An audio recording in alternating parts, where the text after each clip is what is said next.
May mga taong nakulong dahil sa kanilang mga kasalanan. Ang ilan ay nakulong dahil sa kanilang kasamaan.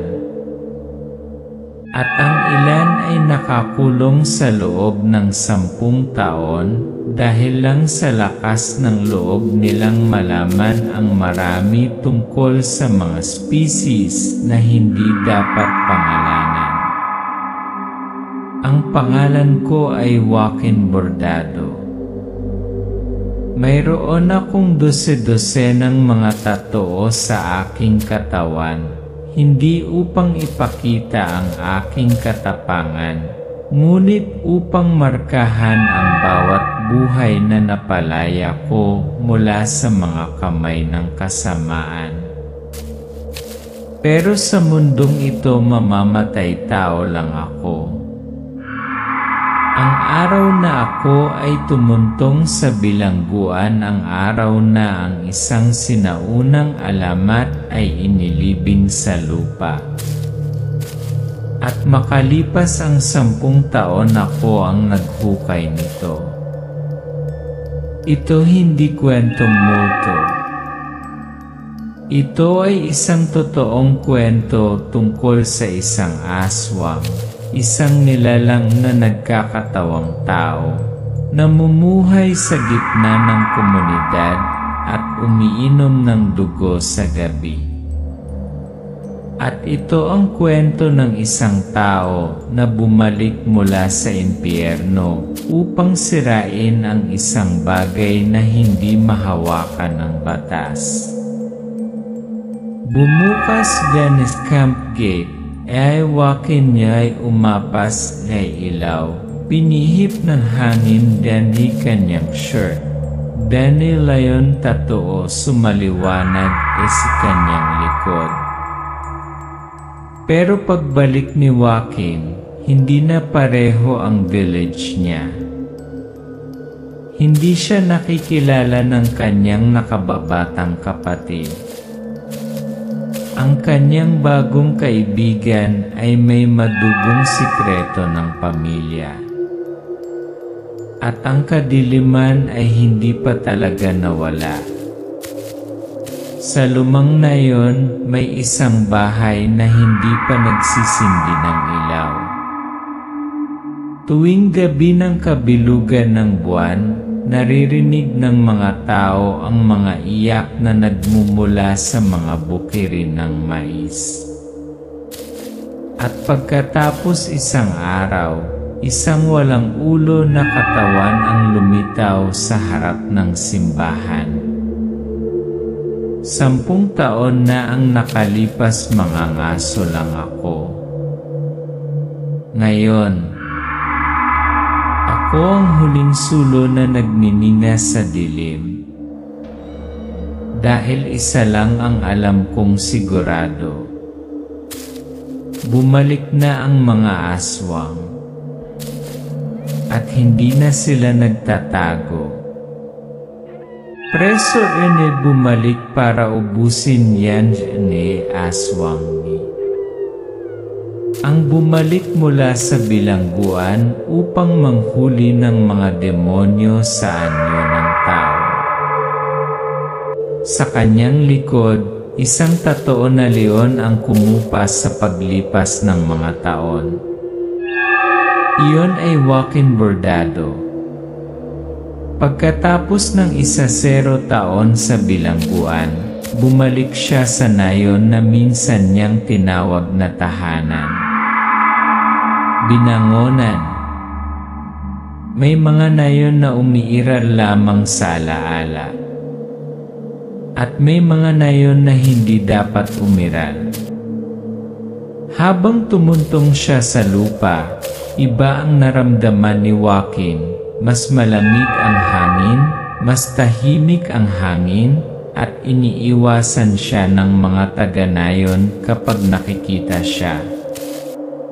Naglalakad siya sa mga pamilyar na eskinita, bulok na bakod, kinakalawang na bubong ng lata.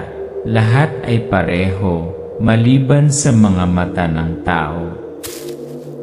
Si Gabriel, ang dati niyang malapit na nakababatang kapatid ay hindi nakikilala, mas matanda, mas matigas ang ulo, at may takot na mahirap itago.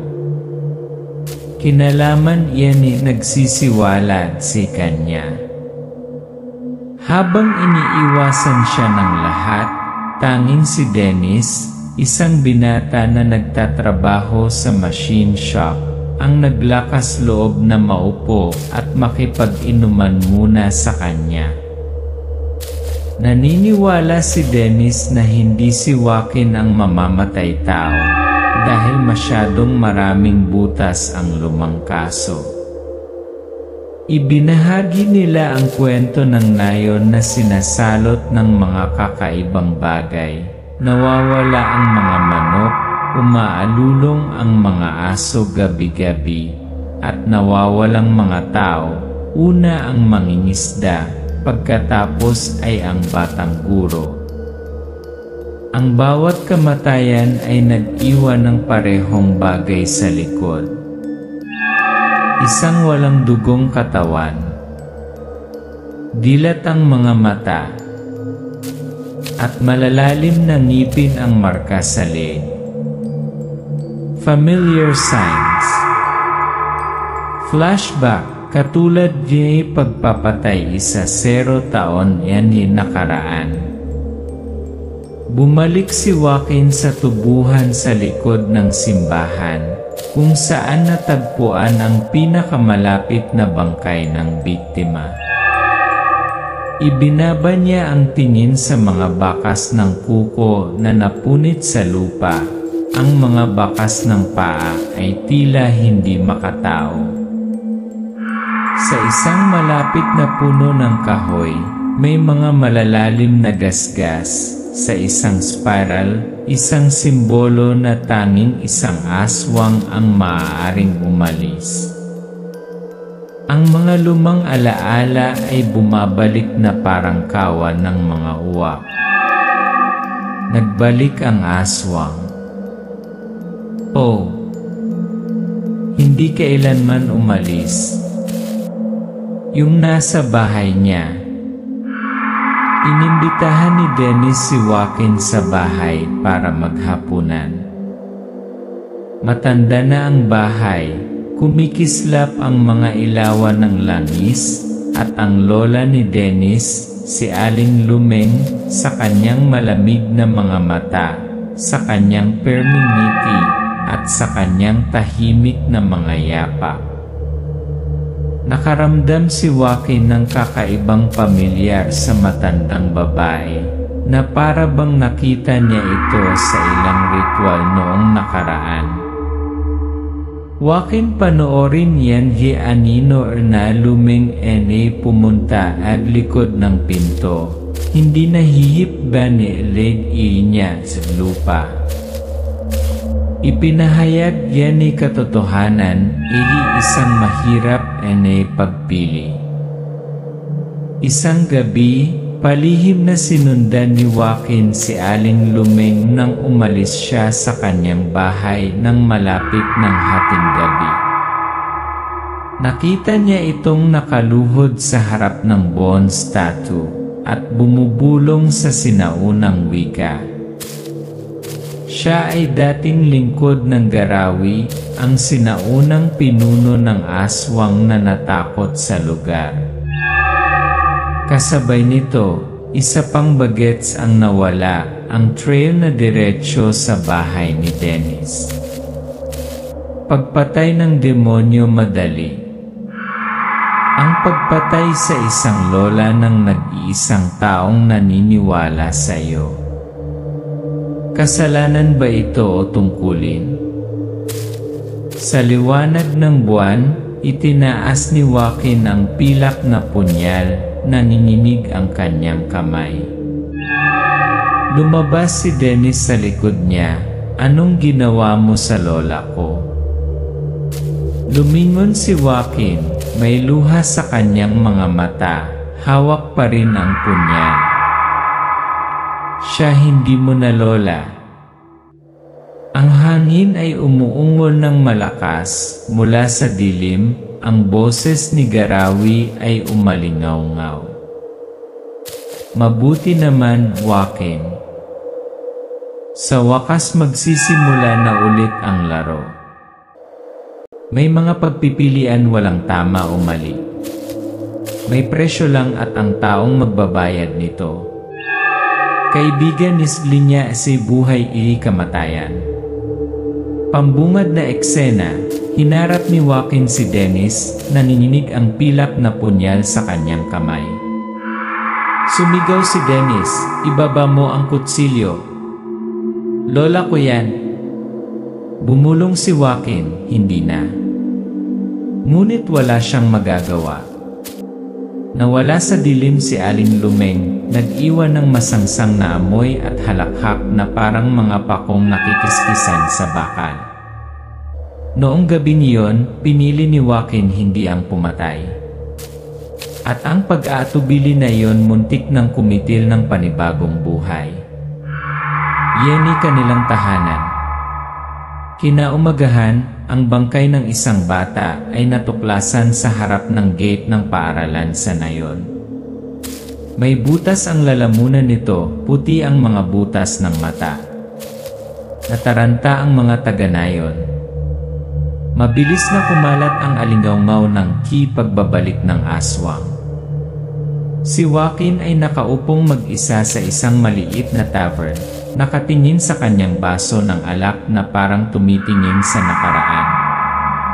Lumapit sa kanya si Dennis, namumula ang mga mata dahil sa pagkawala ng kontrol sa kanyang lola. Hindi ko alam kung ano na ang lola ko. Pero kung tama ka, tulungan mo akong iligtas siya. Hindi lahat ay may pagkakataon na tubusin ang kanilang mga mahal sa buhay. Pero si Dennis piniling tiisin ang sumpa. Muling pagkabuhay ng Dark Hunter. Dinala ni Joaquin si Dennis sa isang sira-sirang kubo, malalim sa kabubatan, na dating pinagbabatayan ng samahang manunugis, ang sinaunang lipunan ng pangangaso ng aswang. Naghukay sila ng isang selyadong kahoy na dibdib na naglalaman ng mga bagay, isang pilak na kutsilyo, mga kaliskis ng pangolin, isang sagradong string ng bawang, isang sinaunang aklat ng mga talaan. Ang bawat item ay isang paghaharap. At ang bawat pinatuyong mansa ng dugo sa hawakan ng kutsilyo ay isang panata ng kaligtasan. Nagpasya si Joaquin na tawagan muli ang mga lumang miyembro. Ngunit karamihan ay namatay o matras dahil sa espiritual na pagkahumaling. Isang tao lamang ang bumalik, si Mang Tadeo, ang matandang mangkukulam na naninirahan sa liblib sa mga burol at dating espiritual na pinuno ng grupo. Kung babalik si Garawi sa pagkakataong ito, hindi siya pupunta mag-isa. Yenhi pumawa ng kadiliman. Sina Joaquin at Tadeo ay nagbukas ng ritual ng mana. Tinuturuan si Dennis at ang iba pang mga kabataan kung paano gumamit ng mga anti-aswang na armas. Matinding mga eksena sa pagsasanay. Paano makilala ang mga disguised aswang? Mga pamamaraan para sa pakikipaglaban sa dilim. Paano gamitin ang dugong birhen para masira ang mga nakakabulag na spells? Ang mga panloob na salungatan ay sumisibol kapag ang isang tao ay tumutol sa pagpatay sa dating kamag-anak. Galit na galit si Joaquin, kung mag-isip ka pa rin ng ganyan, mamamatay ka bago mo makita ang unang demonyo. Bukas event pinto. Nang gabing iyon, isang seremonya ng paghahain ang naganap sa kabubatan, pinangunahan mismo ni Aling Lumeng. Sa pamamagitan ng mapagbantay ng mga mata ni Joaquin, nasaksihan nila ang pagbabago ng mga taga-Nayon sa mga halimaw. Ang nayon ng binangonan ay kinakain mula sa loob. Ang kadiliman ay hindi umaatake mula sa labas. Dumudugo ito mula sa loob ng laman at buto. ang lugar na minsan nating tinawag na tahanan. Dinala ni Joaquin ang grupo sa gilid ng ritual, naghahanda sa pagsalakay. Ngunit sa sandaling ito, nagpakita si Gabriel sa salusalo ng pagsasakripisyo, mapula ang mata, maputla ang balat. Dennis, siya ang tunay mong kapatid. Hinigpitan ni Joaquin ang hawak sa kutsilyo. Hindi. Ito ay bangkay lamang ng isang taong minahal ko noon. Sa mapagpasyang sandali, ibinaling ni Aling Lumeng ang kanyang ulo at tumingin ng diretsyo kay Joaquin. Ang kanyang mga mata ay hindi napupil at sinabi, "Huling pagkakataon pinatay mo ang mga anak ko. This time, papatayin ka ng sarili mong pamilya."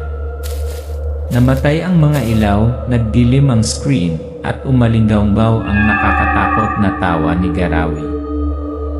Inakay ni Joaquin si Dennis at ang dalawa pang binata sa kabubatan na kumikislap ang mga sulo. Huminto sila sa harap ng isang sira-sirang kubo na gawa sa kahoy na natatakpan ng mga tuyong baging ang bubong nito. Binaliktad ni Joaquin ang isang slab ng bato. Sa ilalim ay isang nakakandadong kahon na gawa sa kahoy na may simbolo ng agila. Noong araw na inabandona ang base, nanumpa si Joaquin na hindi nababalik. Ngunit ang panunumpa ay hindi mas malakas kaysa sa kamatayang babalik mula sa impyerno. Nasa loob ang mga sinaunang sandata, isang pilak na punyal, isang baril na may dulong itim na kahoy, isang garapon ng itim na bawang, isang alindog na panlaban sa dugo. Kasama nito ang kwaderno ng organisasyong manunugis, mga mangangaso ng kadiliman. Revival ng Seamaster. Hinanap ni Joaquin si Mang Tadeo, ang dating espiritu ng organisasyon, na ngayon ay naninirahan sa pag-iisa bilang isang shaman. Nakaupo siya sa altar ng mga ninuno, ang kanyang mga mata ay malabo, ngunit ang kanyang boses ay parang bato. Mang Tadeo, Joaquin, ang pagbabalik dito ay nangangahulugang nabuksan na ang impyerno. Kung nabubuhay si Garawi, wala na tayong maraming oras. Nagsisimula silang mag-recruit ng isang grupo ng mga bata.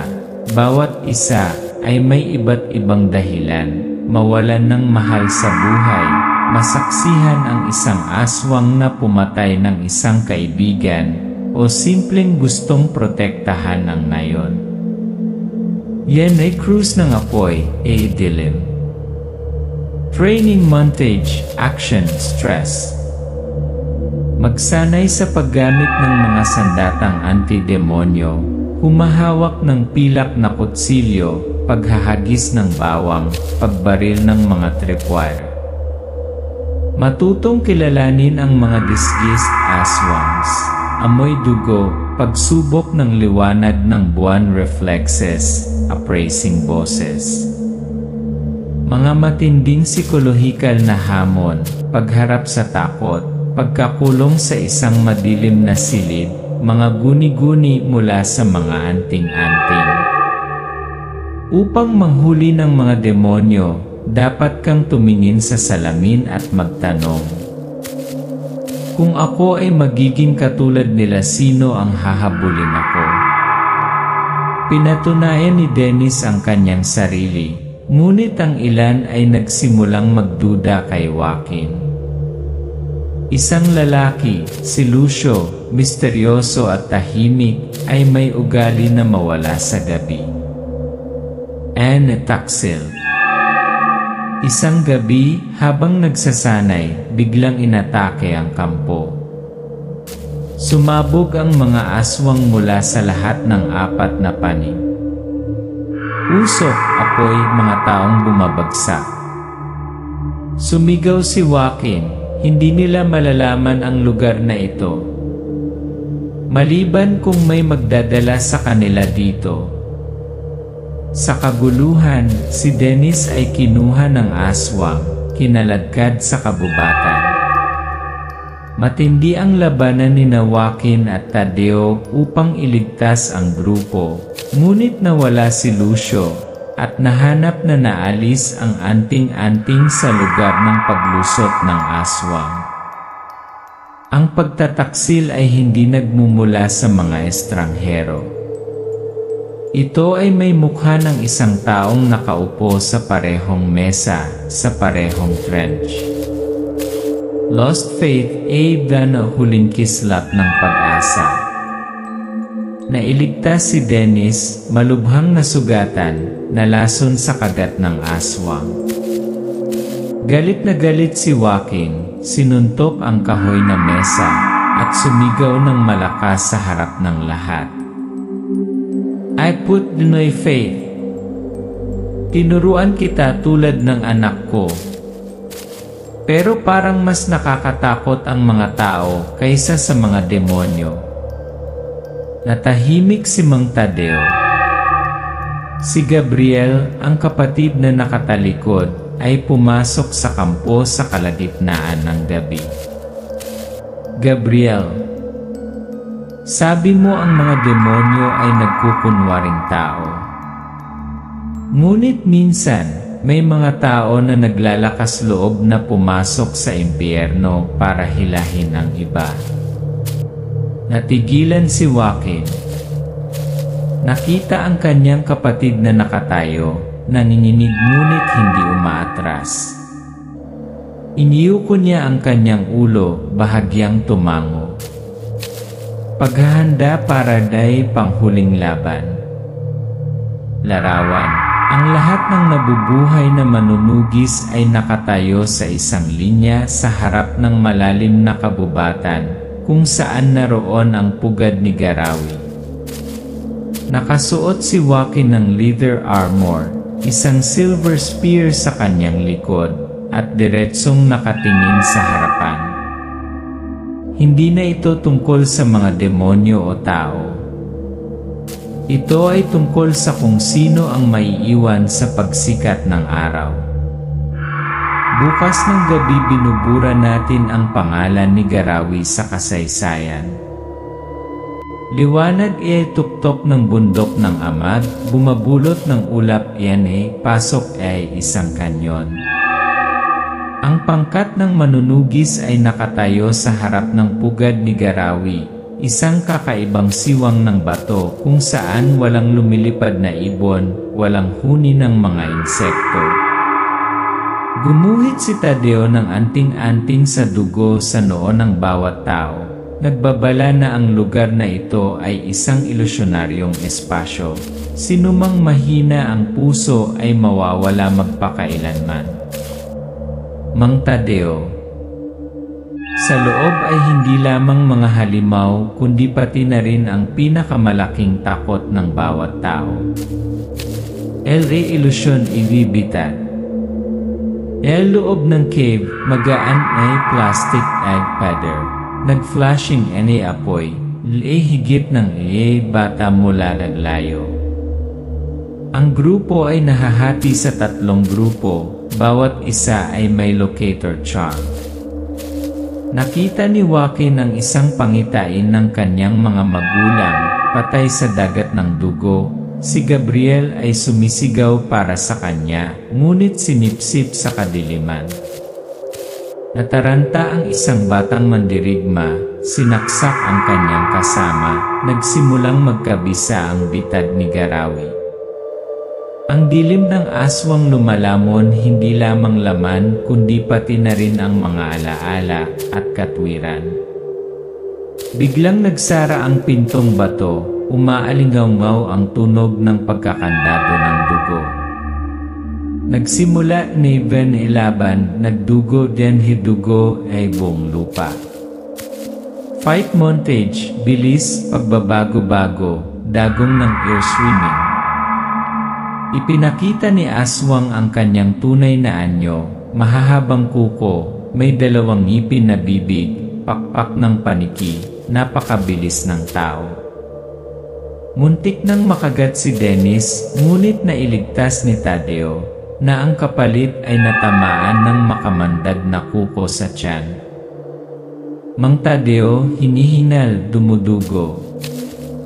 Magpatuloy. Huwag mong hayaang masayang ang dugo ko. Ang mga kabataang lalaki ay namamatay ng paisa-isa, ngunit ang bawat kamatayan ay nagpapahintulot sa grupo na sumulong ng mas malalim sa yungin. Ang huling batong pinto ay bumukas, sa loob ay nakaupo si Garawi, nakaupo sa isang trono ng mga buto ng tao. Ang mga mata ay mapula gaya ng lumang dugo. Yan ay panghuling paghatagpuan, yan ay katotohanan, yan ay inihayag. Garawi, umaalingaw-ngaw ang boses mula sa ilalim ng lupa. Sa wakas nagbalik na ang anak ng taksil. Hindi mo ako mapapatay, Joaquin. Sapagkat ang iyong dugo ang nagbuklod sa akin noong una. Nagulat si Joaquin. Inihagis niya sa lupa ang sinaunang aklat ng ritual. Nagsiwalat ng simbolo na kapareho ng birthmark sa pulso ni Joaquin. Flashback. Ang ninuno ni Joaquin, isang babaylan, ay minsang nagtaksil sa sarili niyang mga tao at natrap si Garawi ng kanyang dugo. Garawi, ang iyong dugo ay magpapalaya sa akin. O bitag ako magpakailanman. Nagsimula ang labanan. Naging higante si Garawi, nababalot ng itim na kaliskis ang katawan, umusbong ang dalawang pakpak mula sa likod, halos hindi makita ang bilis.